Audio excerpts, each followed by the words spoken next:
ओम शांति। अगर सुबह 3 से 5 बजे के बीच आपकी नींद खुलती है तो सिर्फ एक बार ये 3 शब्द जरूर बोलें। अपने बच्चों और परिवार की सुरक्षा के लिए ईश्वर का आशीर्वाद खुद ब खुद आएगा। देखिए, क्या आपने कभी सोचा है कि सिर्फ 3 शब्द सिर्फ एक बार बोलने से आपके जीवन में भगवान की आशीषें आ सकती हैं? हाँ, आपने सही सुना। 3 छोटे शब्द पर उनमें इतनी शक्ति छिपी है कि स्वयं भगवान के द्वार भी खुल सकते हैं। लेकिन ये शब्द कोई जादू नहीं है, ये वो हैं जो भगवान को आपके हृदय से जोड़ते हैं। ये वही शब्द हैं जो एक टूटी हुई, निराश, ना उम्मीद भरी आत्मा को भी एक नया जीवन दे सकते हैं। और इन्हें जानना, सुनना, समझना आपके लिए आज बहुत ज़रूरी है। तो इस वीडियो को एक पल के लिए भी छोड़िए मत, शुरुआत से अंत तक देखिए, क्योंकि हो सकता है आपके जीवन का सबसे बड़ा उत्तर यही 3 शब्द हों। बहुत से लोग पूछते हैं, क्या सच में बोलने से कुछ होता है? क्या शब्दों में इतनी ताकत होती है? और हमेशा मेरा उत्तर होता है हाँ। जब वो शब्द आपके दिल से और आत्मा की गहराई से निकले हों, विश्वास से कहे गए हों, तो ईश्वर ने भी यही किया। भगवान ने भी आपके लिए कहा हाँ। विश्वास कीजिए, आपके शब्द आपका भाग्य बदल सकते हैं। और आज हम उन्हीं 3 शब्दों की बात करेंगे जो आपके जीवन में ईश्वर की कृपा और आशीष को ऑटोमेटिक खींच करके लाते हैं। क्या आप तैयार हैं? क्या आप जानना चाहते हैं वे 3 शब्द कौन से हैं?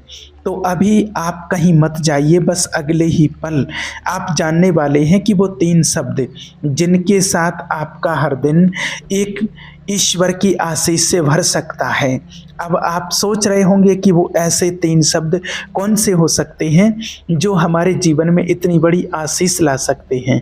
क्या वो कोई प्रार्थना के वचन हैं या कोई गुप्त मंत्र जैसे शब्द हैं? तो नहीं, ये वो शब्द हैं जिन्हें एक सच्चा दिल, टूटे हुए मन और आत्मा के साथ बोला जाए तो भगवान का दरवाज़ा खुल जाता है। और इन शब्दों को समझने से पहले आपको एक सच्चाई जानना ज़रूरी है। हम सभी जीवन की दौड़ में थक जाते हैं, कभी हालात से, कभी लोगों से, तो कभी अपने ही आप से। और ऐसे समय में भगवान हमारे बहुत पास होते हैं, बस हमें दिखते नहीं हैं क्योंकि हमारी आंखें आंसुओं से भरी होती हैं और हमारा ध्यान दुनिया के शोर में खो जाता है। लेकिन वो 3 शब्द जो आप दिन में एक बार भी कहें तो यह शोर चुप हो जाता है, दिल के घाव भरने लगते हैं और आपकी आत्मा में एक नई शक्ति, एक नई ऊर्जा आती है। याद रखें कि ये शब्द कोई धर्म का नियम नहीं है, ये शब्द कोई धर्म का नियम नहीं है, बल्कि एक रिश्ते की पुकार है। आत्मा और परमात्मा का सच्चा दिल से रिश्ता, उसकी पुकार है। एक बच्चा जब अपने पिता को पुकारता है तो शब्द कम होते हैं लेकिन असर उसका गहरा होता है।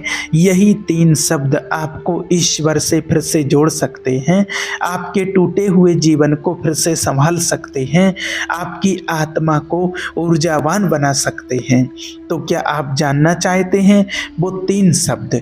तो बस थोड़ा और रुकिए, अगले ही भाग में हम उन 3 शब्दों की गहराई में उतरेंगे और आपको पता चलेगा कि वो क्यों इतने शक्तिशाली हैं। अब आप सोचिए कि जब जीवन का बोझ असहनीय हो जाता है, जब हर ओर से दरवाजे बंद हो जाते हैं और आपके अपने भी साथ छोड़ने लगते हैं, तो क्या बचता है?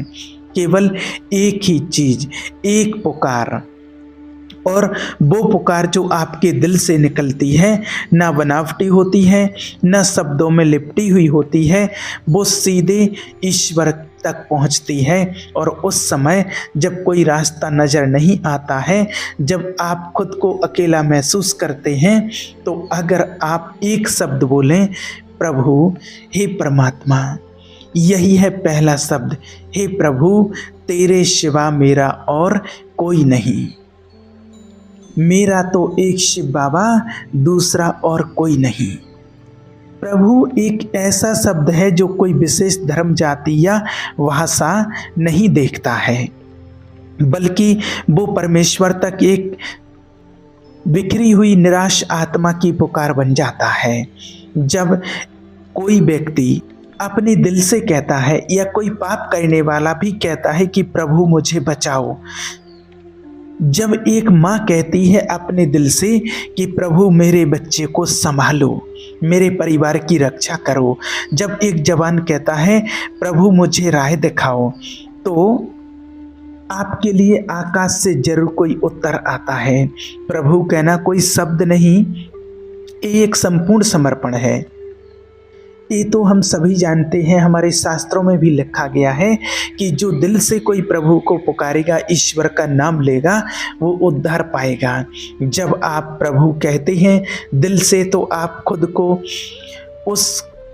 खुद को उस परमात्मा के हाथ में सौंप देते हैं। आप मान लेते हैं कि अब से मेरी नहीं, अब उसकी योजना चले। प्रभु कहना एक स्वीकार करना है कि अब मैं खुद नहीं चला सकता, अब तू ले चल। और विश्वास मानिए, जो व्यक्ति दिन में सच्चे दिल से प्रभु कहता है, या फिर सबसे जो सटीक इसका समय जो आपको पहले ही मैंने बता दिया है कि बहुत अच्छा जो समय होता है जब आप सुबह सो करके उठते हैं, ब्रह्म मुहूर्त का जो समय होता है 3 से 5 बजे के बीच में, अगर आप उठ करके और ये शब्द बोलते हैं, या आप उस टाइम पर नहीं उठ पाते तो जब भी आप उठते हैं उस टाइम पर आप ये शब्द बोलते हैं, तो उसके जीवन में समझिए कि ईश्वर खुद उतर आते हैं उसकी मदद करने के लिए। इसलिए पहला शब्द है प्रभु, जिसमें ईश्वर की आशीष की चाबी है। लेकिन बस ये तो शुरुआत है, अब बारी है दूसरे शब्द की, जो प्रभु के साथ मिलकर आपकी आत्मा की जंजीरें तोड़ देगा। जब कोई प्रभु कहता है तो समझिए कि उसके लिए धरती भी हिलने लगती है और आत्मा में एक अजीब सी शांति उतरती है।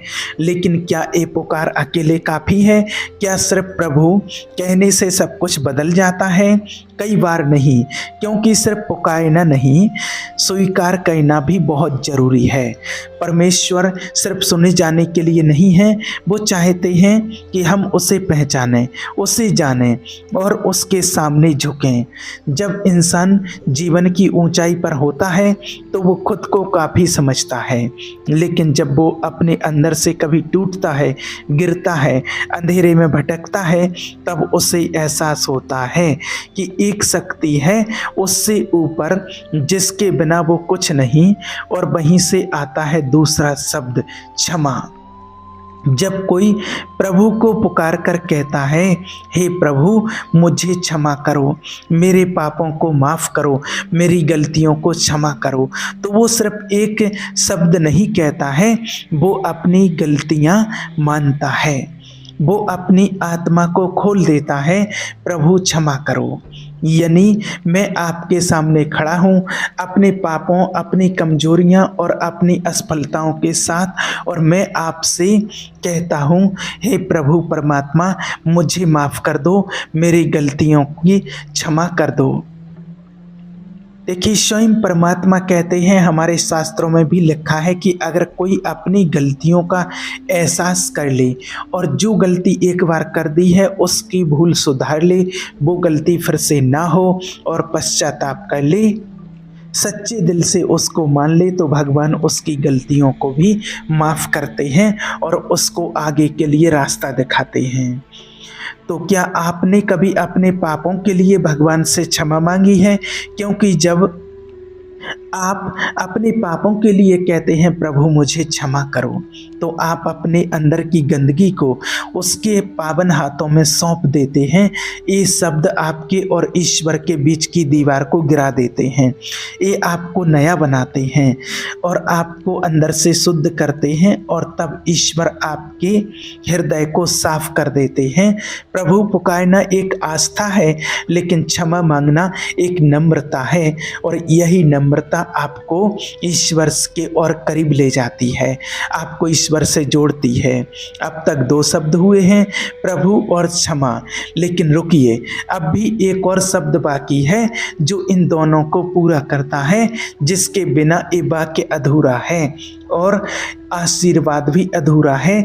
जब कोई आत्मा दिल से प्रभु और फिर नर्म होकर के कहती है क्षमा, तो वो दरअसल एक द्वार खोल रही होती है, एक ऐसा द्वार जो ईश्वर के पास तक लेकर के जाता है। लेकिन अभी तक बात वही रुकी है, अब भी एक और शब्द बाकी है, वो शब्द जो सब कुछ बदल सकता है, जो आपको ईश्वर से जोड़ देता है। कभी कभी लोग कहते हैं मैं ईश्वर को पुकारता हूँ, मैं क्षमा भी मांगता हूँ, फिर भी जीवन में शांति क्यों नहीं आती है? उसका उत्तर छुपा है उस तीसरे शब्द में, क्योंकि सिर्फ पुकारना और क्षमा मांगना काफ़ी नहीं होता है, ज़रूरी होता है समर्पण। और यही है वो तीसरा शब्द, स्वीकार करता हूँ। जब आप प्रभु को कहते हैं प्रभु मैं स्वीकार करता हूँ कि आप ही मेरे उद्धार करता हैं, मैं स्वीकार करता हूँ कि आपके बिना मैं कुछ नहीं, मैं स्वीकार करती हूँ कि आप ही मेरा मार्ग, सत्य और जीवन है, तो वो क्षण आपके पुराने जीवन का अंत बन जाता है और एक नए जीवन की शुरुआत। अगर आप अपने हृदय में विश्वास करते हैं तो आप जरूर उद्धार पाओगे। यानी कि सिर्फ बोलना नहीं, बल्कि उसे पूरे दिल से स्वीकार करना आपके जीवन का सबसे बड़ा मोड़ बन जाता है। जब आप कहते हैं प्रभु क्षमा करो और मैं आपको स्वीकार करता हूँ, तो आपका नाम समझिए कि जीवन की पुस्तक में लिखा जाता है और जो पापों का बोझ था वो उस क्षण से ही आपके लिए कम हो जाता है और आपके परिवार की रक्षा स्वयं ईश्वर करते हैं। जब आप कहते हैं प्रभु क्षमा स्वीकार करता हूँ, ये कोई साधारण शब्द नहीं है, ये आत्मा की पुकार है। और जब इन्हें विश्वास और सच्चाई से बोला जाए तो जीवन में चमत्कार होने लगते हैं, रिश्ते सुधरते हैं, अंदर की शांति लौटती है, बीमारी पर काबू मिलता है और सबसे बढ़कर परमेश्वर का आशीर्वाद आपके लिए मिलने लगता है।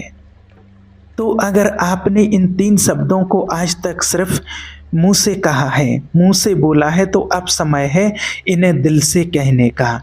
आज ही आप एक बार एकांत में सुबह जब भी आपकी नींद खुलती है 3 से 5 के बीच में, जब भी आपकी नींद खुलती है, अगर आपको सुबह याद नहीं रहा तो दिन में जब भी आपको याद आती है और समय मिलता है तो एकांत में, एक बंद कमरे में, एकांत में कहीं पर भी या फिर खुले आकाश के नीचे बैठ करके कहिए, हे प्रभु मेरे जीवन की बागडोर आज से आपके हाथ में है और मेरे पापों को क्षमा करना, मेरे परिवार की गलतियों को क्षमा करना, माफ़ कर देना, और मैं अपने जीवन को आज से आपके हाथों में समर्पित करता हूँ।